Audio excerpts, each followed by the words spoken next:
to jump without looking.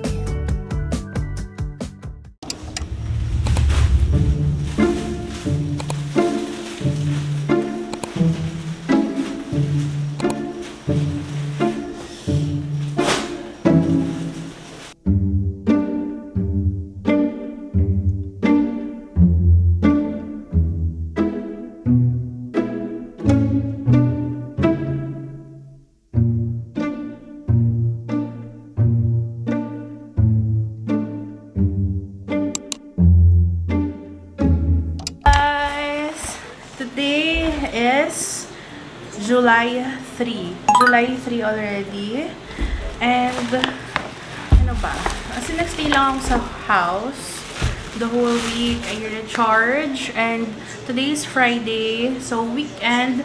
Nag-prepare ako ng madaming food. Earlier, nag-grocery na ako. Hindi na ako nag-vlog doon.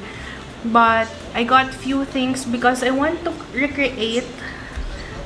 create something or recreate something. Kagayahin ko yung recipe from TikTok. We love siomai, street food. So, I got these 2 Japanese siomai and also pork siomai. This is not my first time to taste yung Maggi siomai. I got my first Maggi siomai sa ibang area, malapit sa amin. But, sinearch ko kasi siya ulit. But that was 2 years ago or 1 year ago. Wala na siya sa Facebook page. So, what I did was to look for something na mas malapit sa area namin. So, I got this one. I think this is the Wagyu. Yan. Pero mukhang sulit naman na. Cause, 2,000 plus na tong lahat na to. Yung papakita sa inyong steak. And then, next cut is this one. I forgot lang kung anong cut to. Yan. And last is this. Tadaan! Sana pala, dalawa na yung kinuha ko na ganito. Cause, para 4 pieces. Or 4 slices. But anyway, yeah, that's everything that I got. Yan. Sobrang aga pa to have dinner. But pinapakuluan ko na yung beef nilaga. And ito yung dinner natin.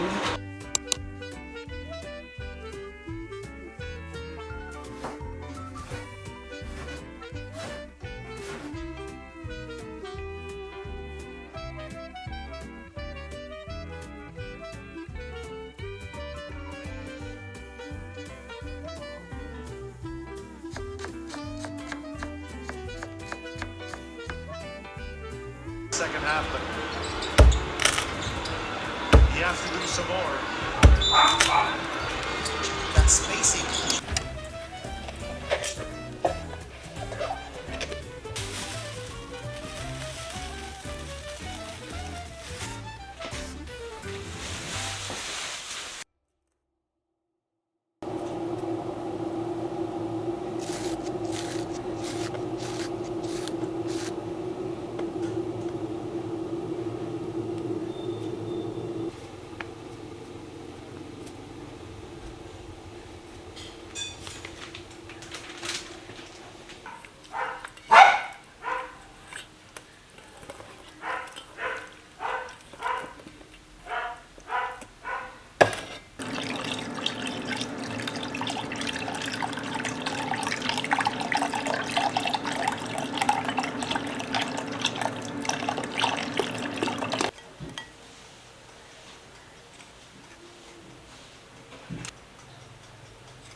A lot of things has already changed from last month, June.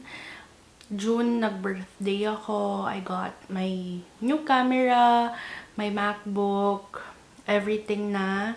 And also June, ang daming bagay na dumating sa buhay ko. But also, there are things also na I have to let go and also to take a pause muna. One of which is my triathlon training. I tried to train for triathlon for a year na rin yun.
yung training ko, hindi siya sustainable. Like, kunyari today, magte-training ako ng hapon, and then mapupuyat ako for work, and then the next day, hindi ako pwedeng mag-training ng hapon, dapat umaga. Kaso, yung distance ng rest ko, sobrang sleep lang, tapos training ulit, and then work. Ganon yung naging routine, and nahirapan akong mag-adjust. It was not my teammates, it was not my coach, it was all on me. Kasi nga, of course, sa life na meron ako, and sa priorities na meron ako, dun ako na pinaka nahihirapan. Tapos, this year, I started to drive myself lang, na ako lang mag-isa. That's so stressful for me, kasi may past history na ako before na nabangga ako. And so, yun pa lang na kailangan kong i-drive yung sarili ko to training. Nasa stress na ako. But going back, after nun, sobrang stressful sa akin ng lahat. Parang, wala na. Parang hindi ko na makilala yung sarili ko in front of the mirror. Physically, emotionally, and mentally. Kasi, nadidisrespect ko na yung sarili ko to the point na hindi ko na nagagawa yung mga things na pinangako ko sa sarili ko na gagawin ko. Nag-pile up yon.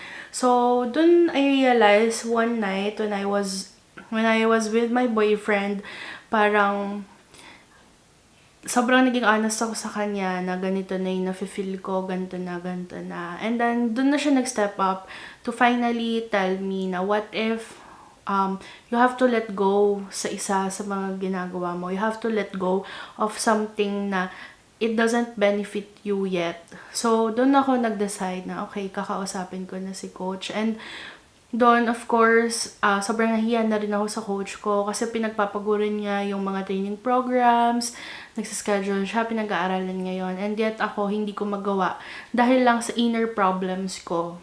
You know? And after nun, kinausap ko siya, okay naman kami na nag-end. And after nun, sobrang sarap sa pakiramdam.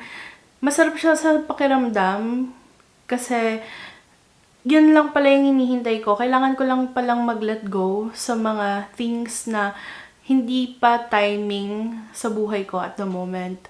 And I told my coach nga na one day, I am still, thinking about of getting back sa sports.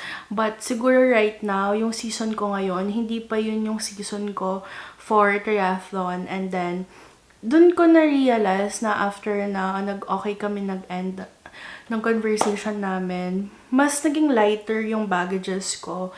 Hindi ko na iniisip lahat ng mga dapat kong isipin na kinaka-stress. For me, what I can really advise for those people who is watching this, or kung meron man, and you feel that you are lost, you're not sure of what you are doing, guys, you are not alone. Ngayon, sinasabi ko to sa inyo dahil nga kakatapos ko lang sa phase na yon.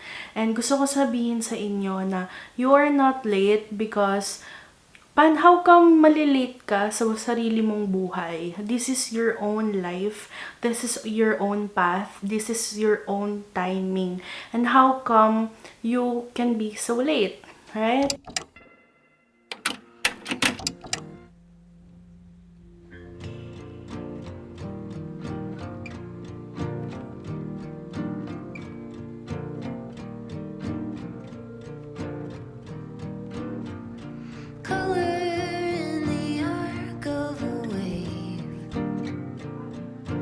Dripping off words that you say when the boat slows down.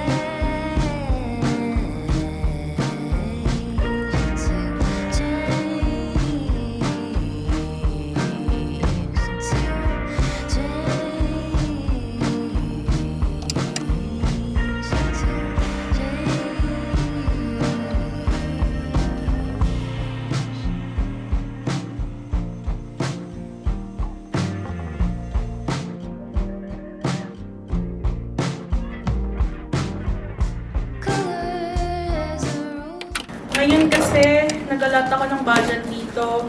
Parang pinag-ipunan ko siya.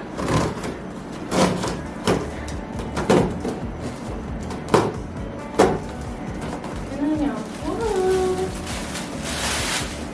Ito na yung pinakamura na olive paste. Ilalagay ko na lang sa skin ko yung size niya. Tapos ito yung pot. MI. Too much information. Pinangarap ko lang dati na magkaroon ng sariling kwarto. Kasi growing up, kasama ko yung lola, lolo, tito, tapos parents ko, nakikitira kami sa kanila. And then, pangarap ko talaga magkaroon ng sariling kwarto. Pero, syempre, kailangan ko maghintay ng perfect timing ni Lord para magkaroon ako ng sariling kwarto. Kaya, ayun, naghintay lang ako, nagpe-pray lang din ako, hindi patient lang ako. After kong magkaroon ng sariling space, syempre, pinag-pray ko na sana may sarili na akong bed, may sarili akong bookshelf, may sarili na akong vanity table, study table. Tapos, binigay din ulit ni Lord. So, para sa akin, kailangan mo lang talagang maging patient. Kailangan mong maghintay. Kailangan mong magtiwala. Yan. Niremind niya kasi ako na parang tulad ng puno, nagsisimula ka sa maliit na pangarap, tapos pausbong ng pausbong. Kaya ayun. Pero tulad din ng puno, guys, dapat matuto tayong maghintay at mag-focus lang sa sarili nating growth. Hindi natin kailangang maging bitter, manira ng ibang tao para mag-shine and matupad yung mga pangarap natin. Kasi to be honest, parang tulad ng puno, may kanya-kanya din naman tayong trip sa buhay and destiny sa life. So, you know, instead of hating other people, judging other people, let's just focus on ourselves, on improving and growing our leaves and our fruits. Diba?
December, reminiscent all the good things. Was it better than I ever thought it was? No, I want more of love. I let you believe I casually lie, though I've never. Guys, sorry, excuse my face. I know, mukha akong dugayot because I just finished my workout, my work and workout. Grabe. And it's around 8 p.m. na.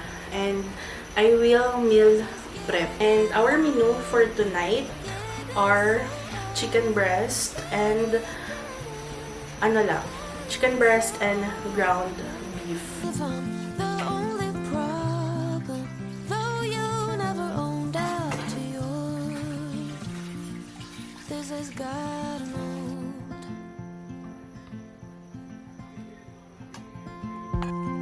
I never said I am flawless.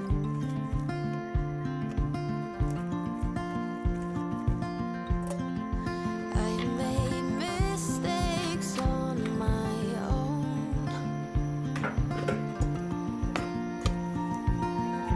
Cold December, reminiscent. All the good things, was it better than I ever thought it was? Guys, sa mahal ng bilihin ngayon, kailangan talaga simutin mo bawat ingredients, bawat food.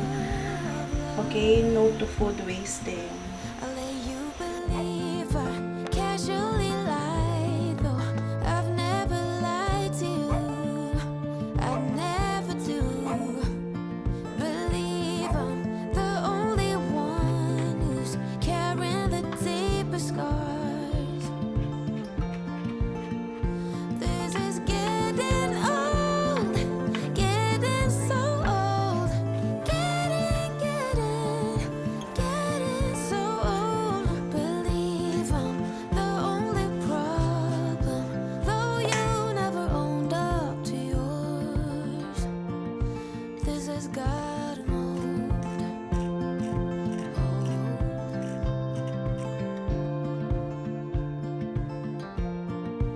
This has gotten old. This has gotten old. This has gotten old. Okay.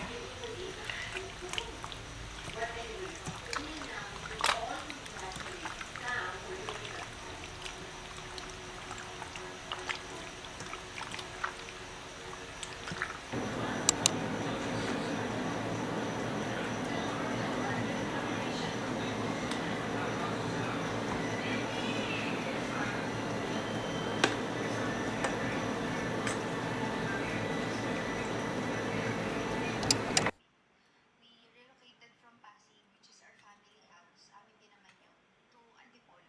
We are now here in this, hindi pa siya tapos na tapos, but yeah. Unahin natin yung kailangan. Hi guys! Good evening! Today is July 12 ata, Monday. And ginawa ko lang kaninang morning, workout, work, and meal prep. And kung tutuusin, parang titignan nyo, sobrang konti lang. Parang 4, 5 lang yung ginawa ko. But it took me the whole day to finish everything na kailangan kong tapusin. And feeling ko kasi, ang tagal ko or hindi ako nagkukwento sa mga vlogs ko. Hindi ako makwento talaga. And that's why I'm vlogging. Kasi I feel like gusto ko na kayo kong i-treat as my friend. Ganon. Kasi sa setup ko ngayon, yung mga closest friends ko talaga, nurses sila, malalayo sila. So, hindi ko talaga sila nakikita. While my family naman, they are so busy to the point na LDR ako sa kanila. And yung papa ko, of course, the age gap, Gen Z ako, siya millennial ba siya or Generation X something.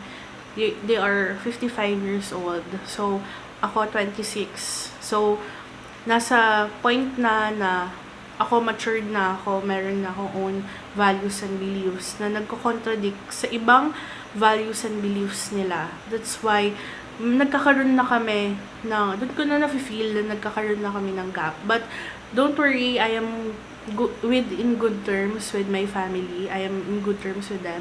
It's just that if you are watching this and sobrang close nyo ng family nyo, and then later on, pag tumanda kayo or you will be in your mid-20s, medyo masistretch yung relationship nyo dyan. Kasi ikaw, mag-a-adjust kasi kayo eh. Parang sila, parang ina-expect nila na bata ka pa lang, na dati ito lang yung naiintindihan mo, dati ganito ka.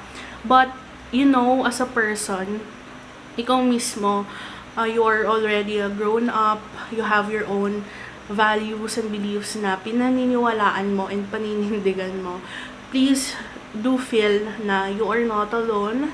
That is super normal, and nandito ako na na-experience ko din yun ngayon. Yan, na Shih Tzu. Nahag, gusto niya magpahag. I love you!